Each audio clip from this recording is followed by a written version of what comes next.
Crash! The sharp, metallic snap pierced the early morning stillness, yanking me out of a dead sleep. It was 5:45 a.m., and my bedroom window faced the cul-de-sac of Oakwood Estates, where I'd lived for barely 6 months. Heart pounding, I stumbled to the blinds, peering into the pre-dawn haze. Nothing moved. No cars, no shadows, just the eerie glow of streetlights on my Jeep Wrangler parked in the driveway. I rubbed my eyes, wondering if I'd imagined the noise, but a nagging instinct told me something was wrong.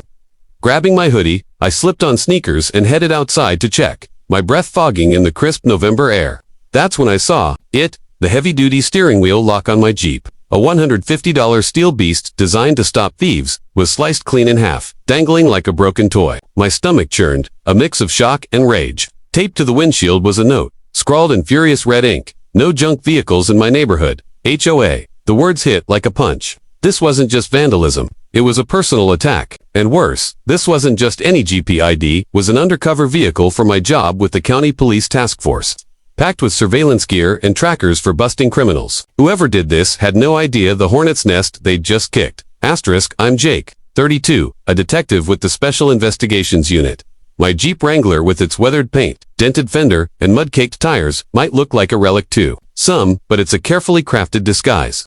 Hidden under its rugged exterior are encrypted radios, GPS trackers, and concealed cameras used for sting operations, drug busts, trafficking rings, you name it. The Jeep's junk aesthetic is intentional. It blends in, letting me tail suspects without raising eyebrows. To me, it's not just a vehicle. It's a partner in keeping the streets safe. But to Karen, the HOA president of Oakwood Estates, it was a blight on her pristine suburban utopia. Karen, with her peroxide blonde bob, designer tracksuits, and a glare that could melt steel, had been after me since the day I moved in. Her notes about my unkempt Jeep had started as annoyances polite at first, then increasingly hostile. I'd ignored them, too busy chasing felons to care about her petty rules. Cutting my lock, though, that was a felony-level escalation, and I was ready to go to war. Asterisk standing in my driveway, the cold seeping through my sneakers. I took a deep breath to steady myself. My cop instincts kicked in, scanning for evidence. No tire marks on the asphalt. No footprints in the grass. The sliced lock was clean, no jagged edges, suggesting professional-grade bolt cutters. Whoever did this came prepared. I crouched to inspect the damage, my fingers brushing the mangled steel. The lock wasn't just broken, it was a statement. Karen's note, with its capitalized "my neighborhood," screamed entitlement. She thought she owned this place, and my Jeep was a personal insult to her vision of perfection. I pulled the note off the windshield, the tape ripping with a satisfying snap, and stuffed it in my pocket. Evidence. I thought, this wasn't over. Asterisk, my mind raced back to the noise that woke me. It had to be the lock being cut. But how had I missed the culprit? I glanced at the garage, where a small security camera was tucked under the eaves. The last minute, purchased after Karen's first note about my Jeep. I pulled out my phone, opened the app, and rewound to 2:17 a.m. The footage was grainy but clear enough. Karen, in a neon green tracksuit, creeping toward my Jeep like a budget ninja. She held bolt cutters, her face twisted in determination as she glanced around, clearly thinking she was invisible. She positioned the cutters on the lock, her arms straining, and with a grunt I could almost hear, she snapped it in two. Then she slapped the note on the windshield, gave the Jeep a final glare, and scurried back to her house across the street. My jaw clenched so hard my teeth ached. The audacity of this woman, vandalizing my property in the middle of the night, thinking she'd get away with it. She didn't know who she was messing with, but she was about to find out. Asterisk, I replayed the footage, zooming in on her face. The smugness in her expression fueled my anger, but I forced myself to stay calm. I'd seen worse drug lords, armed robbers, but something about Karen's petty tyranny hit different. This wasn't about crime, it was about control. She'd crossed a line, tampering with a police vehicle, and I wasn't just going to fix the lock and move on. I wanted justice, the kind that would make her think twice before picking up those bolt cutters again. As the sun peeked over the horizon, painting the cul-de-sac in gold, I stood by my Jeep, plotting my next move. Karen had started this fight, but I was going to finish it legally, strategically, and with a story the neighborhood would never forget.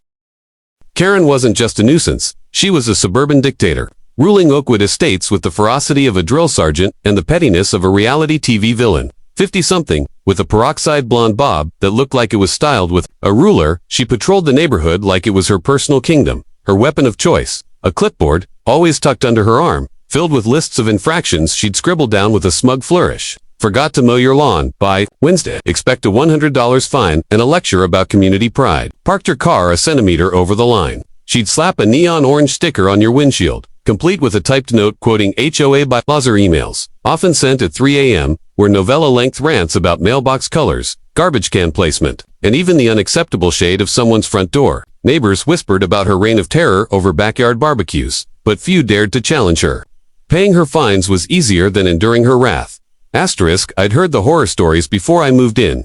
My neighbor Tom, a retired mechanic, warned me over a beer. Karen's got eyes, like a hawk and a vendetta for anything that doesn't scream model home. He'd once gotten a $200 fine for leaving his garage door open an hour too long. Another neighbor, Sarah, a single mom, was hit with a $50 penalty because her kid's bike was improperly stored on their porch. Karen's rules weren't just strict, they were obsessive. She'd measure the height of your grass with a ruler, photograph your driveway for violations, and once tried to fine an elderly couple for planting tulips instead of the HOA-approved marigolds. The neighborhood wasn't a community. It was her personal stage, and she thrived on control. Asterisk, my run-ins with Karen started the week I moved in. She'd knocked on my door, clipboard in hand, and introduced herself with a smile that didn't reach her eyes. "Welcome to Oakwood Estates," she'd said, handing me a 20-page HOA handbook. "We have standards here." I nodded politely, but her gaze lingered on my Jeep, parked in the driveway. "That vehicle," she said, her voice dripping with disdain, "needs to be cleaned or moved to the garage. It's lowering property values." I brushed it off, explaining I was a cop and the Jeep was for work. She didn't care. Over the next few months, her notes appeared like clockwork. "Please, wash your vehicle. Unkempt vehicles are not permitted per section 4.2. This is your final warning." I ignored them all. My job tracking drug dealers and human traffickers left little time for waxing my Jeep to appease her ego. Besides, its rugged look was intentional. Undercover vehicles don't shine like show cars. But my silence clearly infuriated her, and the sliced lock was her breaking point. Asterisk, I wasn't the only one she targeted, but I was her favorite. Tom said she'd complained about my Jeep at the last HOA meeting, calling it a disgrace and rallying for stricter vehicle rules. She didn't know it was a police vehicle, and I hadn't advertised its secrecy as part of the job. But her obsession with my Jeep felt personal, like I'd challenged her authority by existing. I'd seen her watching from her porch, binoculars in hand, jotting notes as I left for work. Once she'd cornered me at the mailbox, her voice sharp. "Jake, that Jeep is an embarrassment. Move it or I'll escalate this." I'd smiled, said I'd handle it, and walked away. Escalation, it seemed, meant bolt cutters at 2 a.m. as I stood in my driveway. Staring at the mangled lock, I realized this wasn't just about a vehicle. It was about power, and Karen had just declared war on the wrong guy. Fury surged through me, but years on the task force had taught me to channel anger into strategy. Karen thought she'd won by cutting my lock, but I was about to turn her power trip into a trap she'd never forget. I wasn't just a cap, was a planner, trained to outsmart criminals far craftier than a clipboard-wielding HOA tyrant. Sitting at my kitchen table, coffee in hand, I replayed the security footage, watching Karen's smug expression as she snapped my lock. She thought she was invisible, untouchable, the queen of Oakwood Estates. But every criminal slips up eventually, and I was going to make sure her next move was her last as HOA dictator. Asterisk, I called my buddy Mike, a fellow task force officer with a knack for creative stings and a sense of humor that made even paperwork fun. "Yo, Mike," I said, pacing my living room. "This HOA Karen cut my lock because she thinks my Jeep's an eyesore. Want to help me teach her a lesson?" Mike's laugh crackled through the phone. "She messed with a task force vehicle. Oh, this is gonna be good." We brainstormed over speakerphone, tossing ideas back and forth like kids planning a prank. Except this prank would have legal consequences. The goal wasn't just to catch her, it was to make her regret ever touching my Jeep, all while keeping it by the book. Asterisk, the plan was simple but brilliant. Bait her into striking again. This time on camera, with undeniable evidence of her overstepping. I'd parked the Jeep in the same spot, my driveway, where I had every right to keep it, but add a twist to make her act. Mike suggested a decoy, a bright red metal lockbox, the kind used for evidence storage, stamped with police property. In bold white letters, it was a $20 hardware store box, but it looked official enough to make Karen's control freak instincts kick into overdrive. "She'll see that and lose her mind," Mike said. "It's like waving a red flag at a bull." I agreed. The box was empty, but to Karen it would scream defiance, a challenge to her authority she couldn't resist. Asterisk, next, we upgraded the surveillance. My existing security camera was good, but I wanted airtight evidence. I drove to an electronics store and picked up a high-end dash cam with night vision, audio, and a wide-angle lens, capable of capturing every detail in crystal clarity. I mounted it inside the Jeep, angled to catch the driver's side and the lockbox in the back. For good measure, I added a second camera, a tiny motion-activated one hidden in a fake rock near the driveway. courtesy of Mike's stash of surveillance gear. If she sneaks up again, we'll have her from 2 angles, he said, grinning. No lawyers getting her out of this. Asterisk, but the sting needed one more piece to seal Karen's fate, her own ego. Mike had a stroke of genius. Let's make her think she's on a mission. He said, I'd send an anonymous tip to the HOA board, claiming suspicious activity around my property at night. Karen, as president, would get the email and likely take it upon herself to investigate, especially since she already had my Jeep in her crosshairs. I drafted the tip on a burner email account. Concerned resident here. I've seen someone sneaking around Jake's property at night. Looks suspicious. Please look into it. I sent it to the HOA board, knowing Karen's nosy nature would draw her like a moth to a flame. Asterisk to cover all bases. I called my sergeant to loop her in. Sarge, the HOA president cut my lock. I explained. I'm setting up a sting to catch her tampering again. Just giving you a heads up in case it escalates. She chuckled. Jake, only you'd get into a turf war with an HOA. Keep it legal, and don't make me do paperwork. I assured her it was by the book. Finally, I checked the Jeep's registration with the department, ensuring it was clearly marked as a police vehicle in the system. If Karen touched it again, she'd be tampering with law enforcement property, serious charge. Asterisk by dusk. The trap was set. The Jeep sat in the driveway, the fake lockbox gleaming in the back. The dashcam and fake rock camera were live, their feeds linked to my phone. The anonymous tip was sent, and I could almost picture Karen reading it, her eyes narrowing as she planned her next move. I leaned back on my couch, sipping a beer, a grin creeping across my face. Karen thought she was the sheriff of Oakwood Estates, but she was about to meet the real law. All I had to do was wait. 2 nights later, my phone buzzed at 1:03 a.m., the dashcam app lighting up with a motion alert. I grabbed it, heart racing, and pulled up the live feed. There she was, Karen, skulking toward my Jeep like a villain in a bad spy movie. Her neon green tracksuit glowed under the streetlights, and her trusty bolt cutters glinted in her hand. She moved with the confidence of someone who thought they owned the night, her eyes darting around the cul-de-sac to ensure no one was watching. Little did she know, I was watching along with 2 cameras capturing every move in high definition.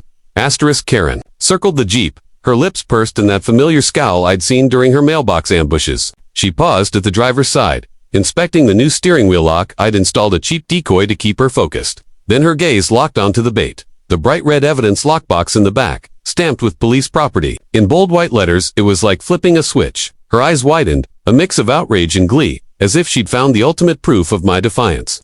She muttered something under her breath, caught faintly by the dashcam's audio set, like, "This is unacceptable." She gripped the bolt cutters tighter, her knuckles whitening, and leaned toward the lockbox, clearly debating her next move. Asterisk, I held my breath, crouched in my darkened living room, the phone screen casting a glow on my face. This was the moment she'd seal her fate. Karen reached for the lockbox, her fingers brushing the handle, testing it.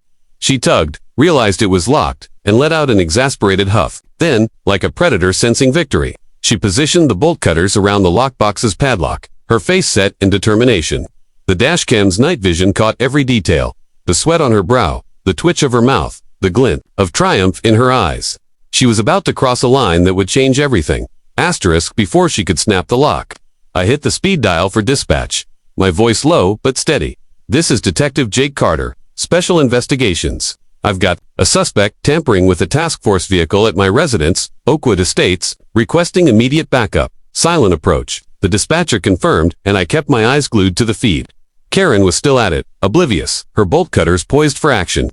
She glanced around one last time, then leaned in, ready to cut. That's when the first patrol car turned the corner, its red and blue lights slicing through the darkness without a siren. A second car followed, pulling into the cul-de-sac with the precision of a choreographed takedown. Asterisk, Karen froze, the bolt cutters slipping slightly in her grip. The patrol car stopped, boxing in the driveway, and 2 officers stepped out, their flashlights cutting through the night. "Ma'am, step away from the vehicle." The first officer, a burly guy named Rodriguez, barked. His partner, Officer Lee, flanked him, hand resting casually on her holster. Karen's face went from smug to panicked in a heartbeat, her mouth opening and closing like a fish out of water. This is a junk car," she stammered, waving the bolt cutters, like they'd prove her point. "I'm protecting the neighborhood. It's an eyesore." Asterisk Rodriguez raised an eyebrow, unimpressed. "Ma'am, put the cutters down and step back." Karen hesitated, clutching her clipboard, which she'd somehow brought along like a security blanket. I stepped outside, badge in hand, and approached the scene, keeping my expression neutral. "That's my vehicle," I said, handing Rodriguez my ID. "It's registered to the County Police Task Force." Lee ran the plates on her radio, and within seconds, dispatch confirmed. Vehicle is law enforcement property, assigned to special investigations. Asterisk. Karen's face drained of color, her eyes darting between me and the officers. Police, she squeaked. But, it's hideous. It's lowering property values. Rodriguez didn't crack a smile. Tampering with a police vehicle is a serious offense. Ma'am, we'll need your statement. Karen's bravado crumbled as she realized the hole she'd dug. She tried to backpedal, claiming she was just checking the lockbox, but the dashcam footage already downloading to my laptop would tell a different story. I caught her eye and gave a small nod, letting her know I'd seen everything. She looked away, her reign as HOA queen crumbling under the weight of her own arrogance.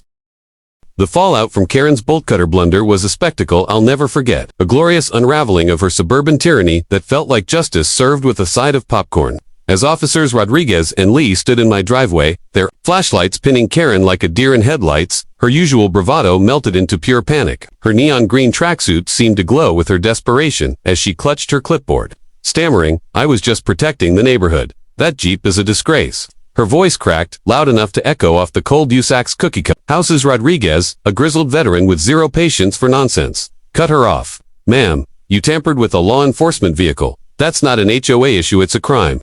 Karen's jaw dropped, her eyes darting wildly as if searching for an escape. For the first time, the Queen of Oakwood Estates was cornered, and I savored every second. Asterisk. I stepped forward, badge in hand, keeping my expression neutral, despite inwardly grinning. That's my vehicle, I said, handing Rodriguez my ID. County Police, Special Investigations Unit. Lee radioed dispatch, and within seconds, they confirmed. Vehicle registered aggregation to county law enforcement, assigned to S. Karen's face went from pale to ghostly, her hands trembling as she gripped the citation papers Rodriguez handed her. The charges were no slap on the wrist. Vandalism for cutting my original lock, attempted theft for touching the decoy lockbox, and property damage, all backed by the high-def dashcam footage I'd already backed up to my laptop and the cloud. You'll hear from the department, Rodriguez said, his tone final. Karen tried one last defense, muttering about property values, but Lee just shook her head. Save it for the judge, ma'am. As the officers escorted her back to her house, I caught Karen's eye and gave a small nod. She looked away, her reign crumbling under the weight of her own arrogance. Asterisk. By sunrise, the neighborhood was buzzing. My phone lit up with texts from neighbors who'd seen the patrol cars. Tom, the retired mechanic next door, called me at 7 a.m., laughing so hard he could barely speak. Jake, you got her. She's done. Sarah, the single mom who'd been fined for her kid's bike, sent a string of clapping emojis and a "You're my hero." Even the elderly couple with the tulip garden dropped by with a plate of cookies, saying, "We've been waiting for someone to stand up to her." Karen's reign had alienated almost everyone, and her midnight stunt was the spark that ignited a rebellion. I shared the dashcam footage with the HOA board's vice president, Linda, a quiet accountant who'd long been steamrolled by Karen. This changes everything, Linda said, her eyes wide as she watched the video. We're calling an emergency meeting. Asterisk. The meeting took place Saturday evening in the community center, a bland room with fluorescent lights and folding chairs. Over 40 neighbors showed up, a record for the usually ignored HOA gatherings. Karen sat in the front row, her face a mask of defiance but her eyes puffy, like she'd spent the week crying. Linda took the podium, her voice steady but firm. We have evidence of serious misconduct by our president, Karen Thompson. I'd given her the footage, and she'd set up a projector. The room fell silent as the video played. Karen sneaking toward my Jeep at 1 a.m., bolt cutters gleaming, muttering unacceptable as she reached for the lockbox. Gasps turned to chuckles, then outright laughter as the patrol cars appeared. Catching her mid-crime, someone in the back yelled, "Busted." Karen sank lower in her chair, her usual clipboard nowhere in sight. Asterisk. The board moved fast. After a fiery debate, mostly neighbors, airing years of grievances, Karen was ousted as president by a unanimous vote. Linda listed her offenses: harassment, misuse of authority, and criminal vandalism. Karen tried to speak, claiming she was protecting the community. But Tom cut her off, recounting her $200 fine for his garage door. Sarah shared her bike fine story. The tulip couple mentioned their flowerbed saga. The room erupted in stories of Karen's petty tyranny, each one fueling the crowd's resolve. She was banned from future board roles, and a new rule was proposed: no fines without board approval. The cheers were deafening. Asterisk. By Monday, the story was neighborhood legend. Someone posted the footage to a local Facebook group, and it went viral. In our small town, racking up thousands of views, "Don't pull a Karen" became the cul-de-sac's catchphrase. I heard Karen listed her house for sale, unable to face the daily whispers and pointed fingers. The department reimbursed me for the lock, and my sergeant gave me a nod. Nice work, Carter, but maybe pick a neighborhood without an HOA next time. At the next HOA meeting, I played the footage again for stragglers, earning roars of laughter and applause. My Jeep still sits in the driveway, unwashed and proud, a symbol that you don't mess with a cop's ride, especially a task force vehicle. Karen learned that the hard way, and Oakwood Estates is free at last.